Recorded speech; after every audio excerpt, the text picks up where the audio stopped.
So 5 ఏళ్ళు అపోజిషన్లో ఉన్నారు. 2019లో జస్ట్ మిస్ అయింది టికెట్. ఈసారి టికెట్ వచ్చింది. సో ఈ 5 ఏళ్ళు అపోజిషన్లో ఉండి బాగా రాజకీయంగా బాగా నలిగిపోయినట్టుగా కనిపిస్తుంది. ఈ అనుభవం ఈ ఎలక్షన్స్కి ఉపయోగపడుతుందా? వాస్తవంగానండి నేను ప్రజల పక్షపాతినండి. రాజకీయాల్లో అర్థం అని అడిగితే నేను ప్రజాసేవని చెబుతా.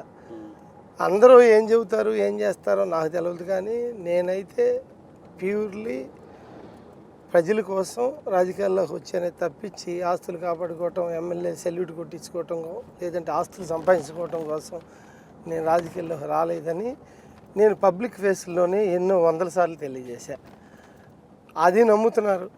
తెలుగుదేశం పార్టీ పటిష్టంగా ఉంది, జనసేన పార్టీ పటిష్టంగా ఉంది. ఇక్కడ ఈసారి 20,000 పైచిలకు మెజార్టీతో మేము గెలవబోతున్నాం అనేది నా సందేహం లేదని తెలియజేస్తున్నాను. సో రాజకీయాలంటే చాలా వ్యూహాలు, ఎత్తుగళ్ళు, ఎత్తు పల్లాలు, విమర్శలు, ప్రతి విమర్శలు, అధికార పార్టీ ఒత్తిళ్ళు, అధికార యంత్రాంగం కూడా ఒత్తిళ్ళు కొన్ని ఉంటాయి. మీరు ఆల్రెడీ బిజినెస్ మ్యాను, మరి మీ బిజినెస్ మీద ఇంపాక్ట్ ఏం పడలేదు ఈ 5 ఏళ్లలో? పడిందండి.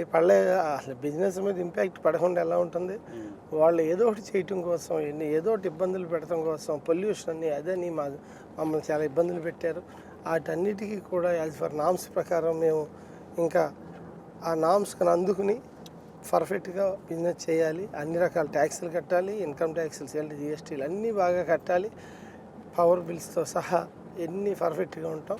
మా ఫైలింగ్ విధానం, క్యాష్ అండ్ క్యారీ విధానాలు, టర్న్ ఓవర్ విధానాలు అన్నీ, లేబర్ చెస్లు, ఎడ్యుకేషన్ చెస్లు, వ్యవసాయం సంబంధించి చెస్లు, ట్రాన్స్పోర్ట్ చెస్లు కానించి మేము అన్నీ పర్ఫెక్ట్గా ఉంటాం. అందుకని మమ్మల్ని ఏదో చేయాలనుకున్నా ఏమీ చేయలేని పరిస్థితిలో ఉండిపోయారు.